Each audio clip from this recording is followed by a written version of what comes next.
So first is, let's have a recapitulation. So who can tell me what was our last topic? What? Anyone?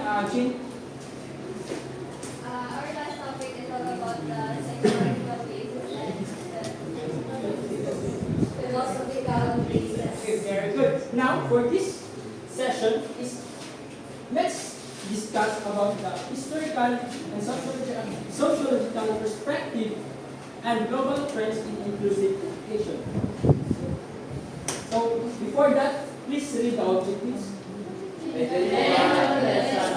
Learners should be able to identify key historical events and sociological factors that have shaped the evolution of inclusive education globally. Compare and contrast the inclusive education in ancient times and inclusive education in present times, and appreciate the importance of contributions from early pioneers. Okay, thank you, class. So now let's delve into the ancient times or ancient beliefs. First is we have ancient Greece. Please read everyone. Ancient Greece.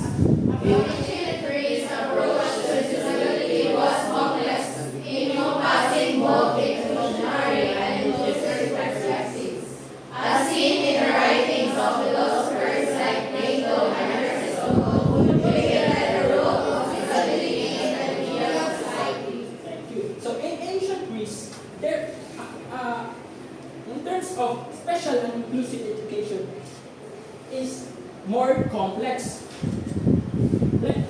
Greek philosopher like Plato and Aristotle debated about this. That Plato suggested that individuals with certain disabilities might be excluded or must be separated into regular classroom or normal estudyante. And while on the other hand, Aristotle emphasizes the importance of education for all children regardless of their abilities. So, nasa life difference gawa, which is si Plato is focus siya on like selective breeding, what we call selective breeding, or katurang mga kanang walay non-disabled person na maka sa education. While Aristotle is emphasize siya sa for all, disabled or non-disabled, na makakuha of education. Next is we have ancient Rome. So, ancient Roman society, while not always inclusive, had a pragmatic approach to disabilities, which means pragmatic, which is practical sila about sa inclusive education or sa mga approach nila sa disability. So, sometimes placing those with severe impairments like blindness or deafness in religious or charitable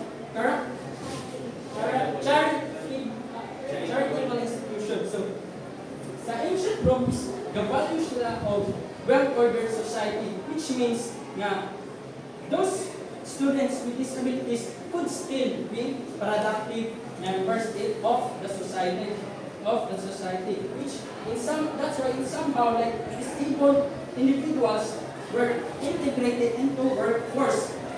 For example, like mga blind people is included sila sa, like for example na sa like ilang skill is more on like music, storytelling, and like massage. Then sa deaf is they could be an artisan or crafts people. Kumbaga, pwede sila dito in terms of art, mas more excel sila dito mga field. So next is, and last is ancient China. So, in ancient China, Confucian philosophy had a significant influence on societal attitudes toward disability. Confucianism emphasized the importance of moral development, respect for family and social harmony. So, when I say Confucian philosophy, it focused on moral development, social harmony, and respect for family. So, in terms of special and inclusive education, before that, disabled person in ancient China was viewed as like an sign of bad luck and misfortune. But despite of this, Confucian ideals encourage respect for all people. And nasa lang tinatawag sa disabled person is being educated through filial piety, which means sa ilang family sila matuluan o mga something na learning kanila. Muna'y filial piety where family are expected to care for all members, for all disabled person.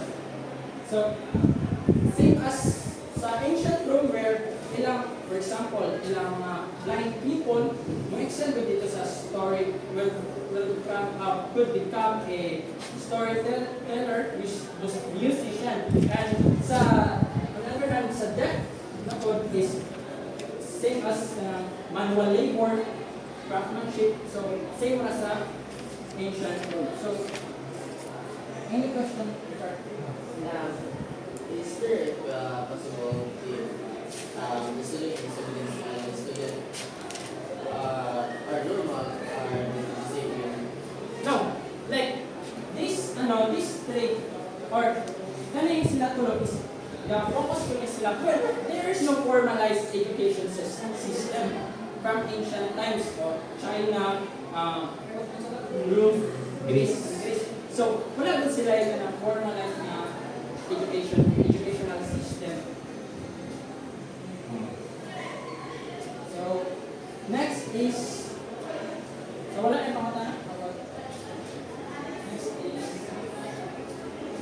let's move on to global first. We have the social emotional learning or SEL. Social emotional learning is the process of developing and applying the knowledge, skills, and attitudes needed to present and manage emotions. So, SEL can be implemented in a various settings, such as like the focus ng SEL sa emotions, mga attitudes, di ba? Skills. So, it can be implemented to a family, schools, and communities. So, it is crucial for all students, especially those with students with disabilities, because it helps them to regulate emotions and understand their behavior, leading to a better classroom management. So, next is our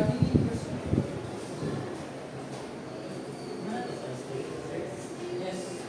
Can you identify key historical events and sociological factors that have shaped the evolution of education globally as studied by Later, mga focus na sa transition and segregation. So, next is, we have the Universal Design for Learning. So, UDL is a framework for creating flexible learning environment that cater to the diverse needs of all students, including those with disabilities. So, UDL is a framework that it requires a thoughtful planning of various teaching strategies and assistive technologies to provide and to meet their needs. So, bali ang teacher is dapat strategize on the camp. May naka-strategy na to cater all the universal all students. In short, UDL creates more inclusive and effective learning environments for all students by proactively designing instruction to meet diverse needs. So, next is institutionalization. So, the 19th century saw that the establishment of dedicated institution for individuals with disabilities. This institution, while providing some form of education, often lacked the individualized attention and support needed for diverse learning. So to sum up, in the realm of inclusive, special and inclusive education, institutionalization refers to the historical practice of segregating individuals with disabilities into specialized classrooms. And so, ano siya nga, institutionalization is the focus ko siya sa segregation or ilahi ang disabled person sa regular or sa normal one. So, next is any question about this?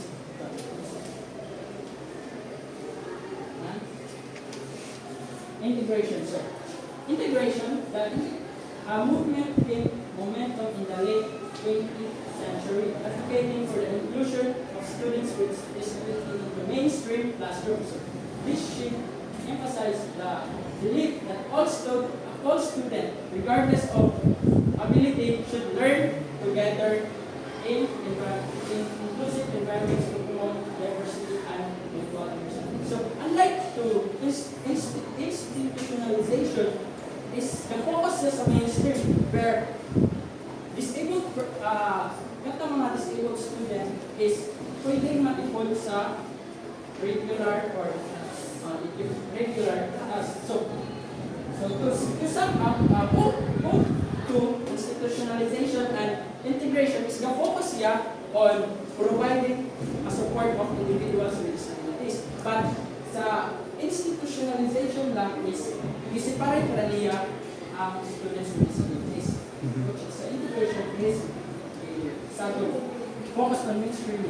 So, any question?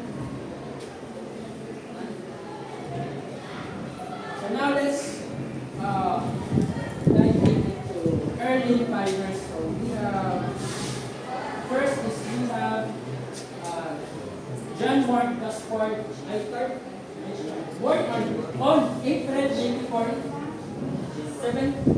John Gaspard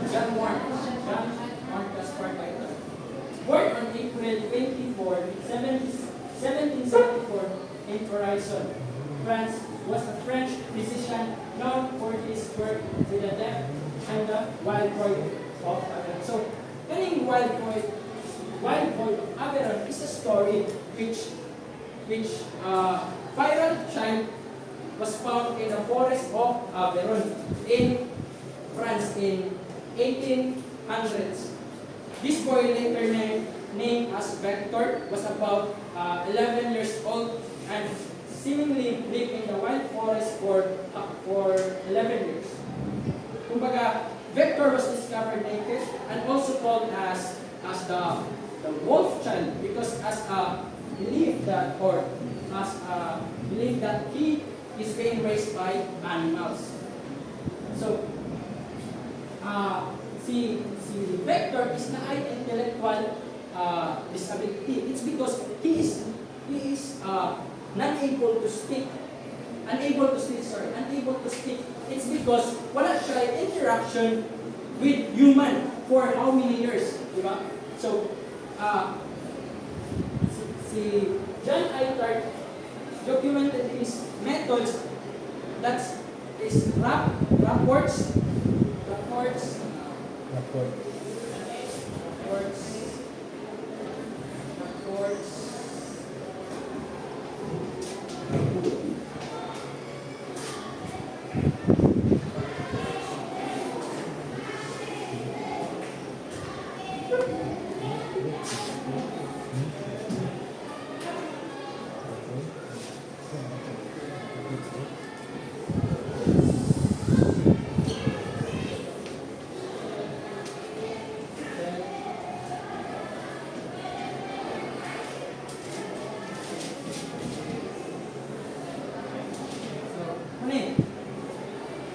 He documented these methods, reports solely subject then Cagod. So in 1807, so detailing his attempts to train and educate an unsocialized 11 years old Vector.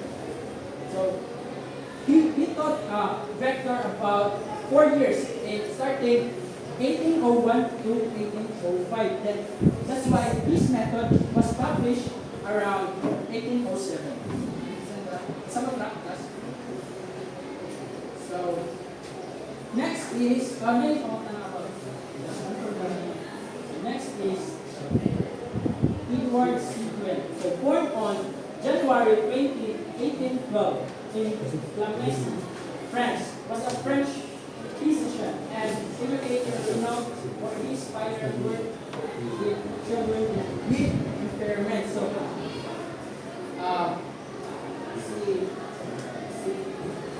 Edward Sequin studied medicine and worked under John Mark Gaspard III, the most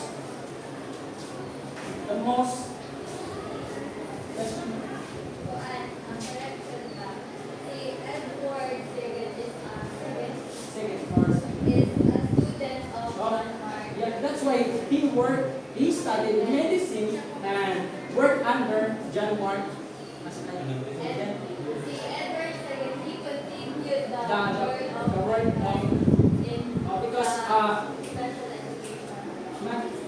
Kwan is not fully si John Mark is not actually not fully on like na what do niya si Vector. Then kani is Edward Sequin inspired Sequin to dedicate his life to understand and educating children with intellectual disabilities. Kumaga iyang dito siya na-inspired sa story of Wild Boy of Averon, which means si Vector is na intellectual disabilities. So his contribution is what we call the treatment, moral, hygiene, and education these idiots in 1846, and the book's title was translated to Moral Treatment, Hygiene, and Education of Idiots. So, which means that he believed that through a combination of moral development, hygiene, and education, the disabled person could progress significantly. So, let's talk about moral treatment that refers to creating a nurturing a supportive environment for proper nutrition, for fostering self-esteem and encouraging social instruction. So then, on the other hand, the hygiene, which means the importance of physical health and well-being of the child. Then education. Innovative teaching methods focus on sensory simulation, practical skills, and the development of cognitive abilities. So through that, three moral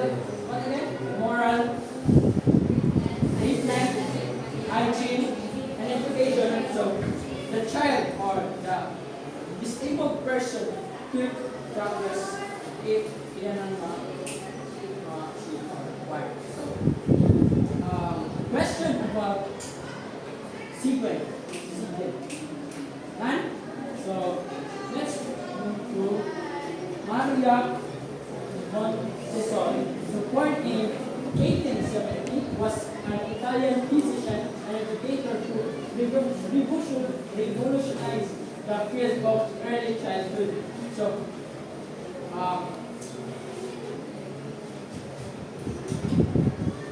Maria Montessori is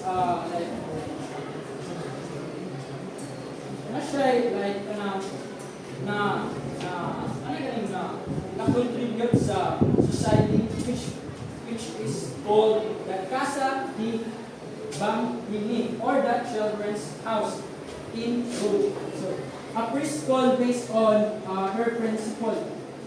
So Maria Montessori method developed by Maria Montessori is a child-centered educational approach emphasizing self-directed activity, hands-on learning, and collaborative play within our environment.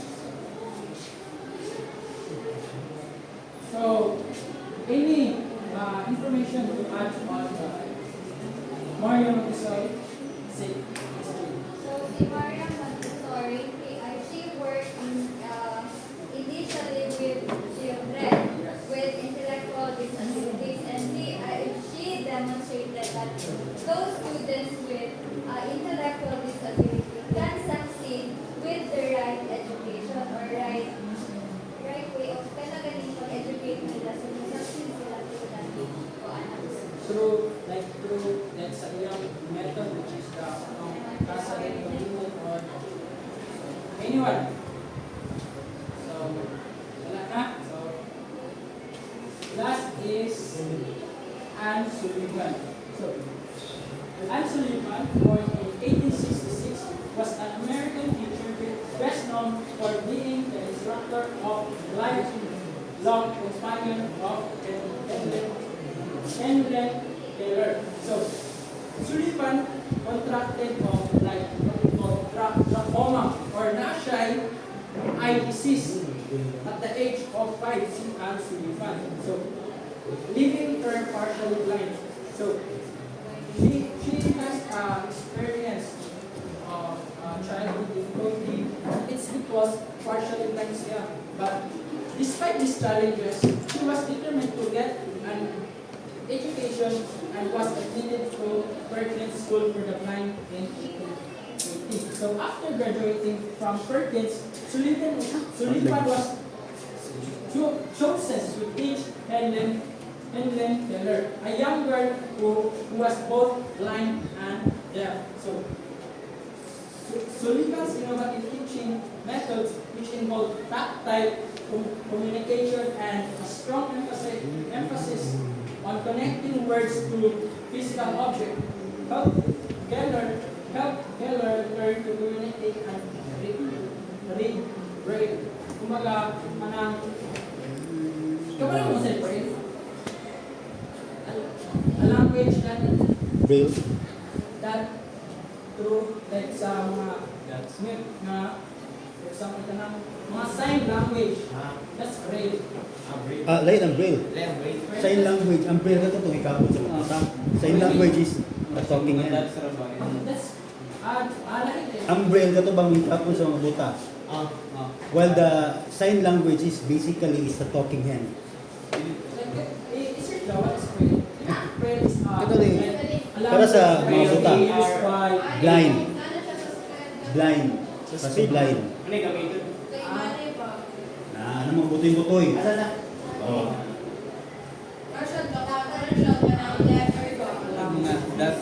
Para na sa ang Braille para sa buta. Buta ba? Hindi lang libro nila ikapon. Blind na blind. That is braille. So sila is that's like the entitled of the miracle worker. So why is it entitled the miracle worker? Anyone? Miss Pat, why is it must it from that entitled of the miracle worker? Why is it entitled the miracle worker? Have you discussed first the meaning of the what have you example again? Clarification of your question? Nasa like si Anne Sullivan and Helen Keller Killer. is nasa like film that entitled of Miracle Worker.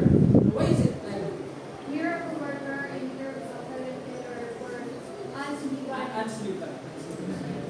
Anne Sullivan is the best known to be instructor of Helen Keller. And then your question is why is it entitled? They have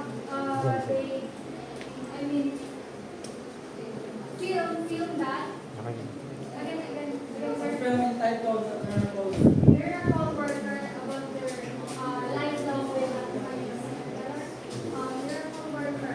So is this this one is being like siya pagawa siya nilang answer nilang lifelong one Helen Keller, diba?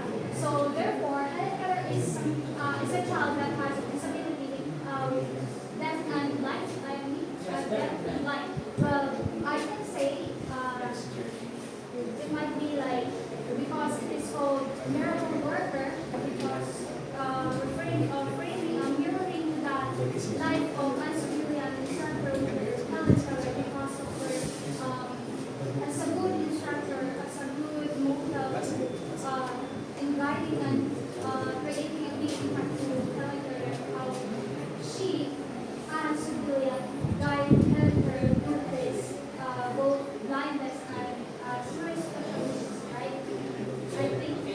that. So it is entitled the miracle worker. It's because despite of their ability, they work like they have that this like hard work Japan for answering that despite of her disability is nag-pursue na Japan siya on teaching and then there which is usap po nga disability. Yes. Nga the miracle workers miracle when you say miracle miracle na kanang mo dili ka di inom ka kung ano ba nahitabo di ka tuwan ba nahitabo. That's it. So question regarding to our Anne's Liman contribution. Mura, like, wala yung sa kwan, but after, wala siya ginipan dito state na kwan, yung contribution. But after she graduated, she was chosen to teach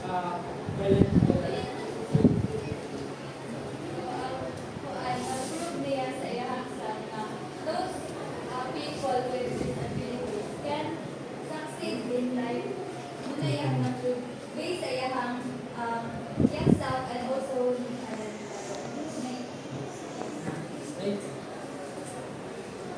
question? Last is transition from segregation to inclusive education. To sum up this statement is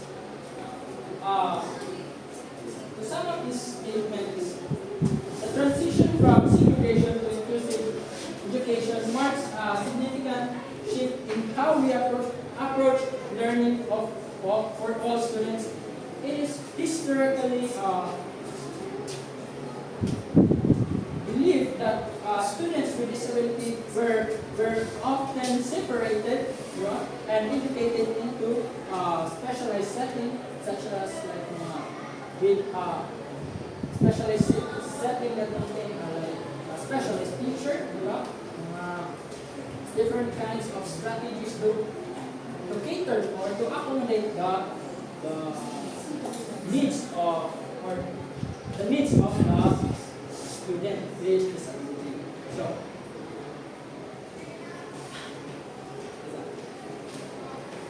this practice known as segregation or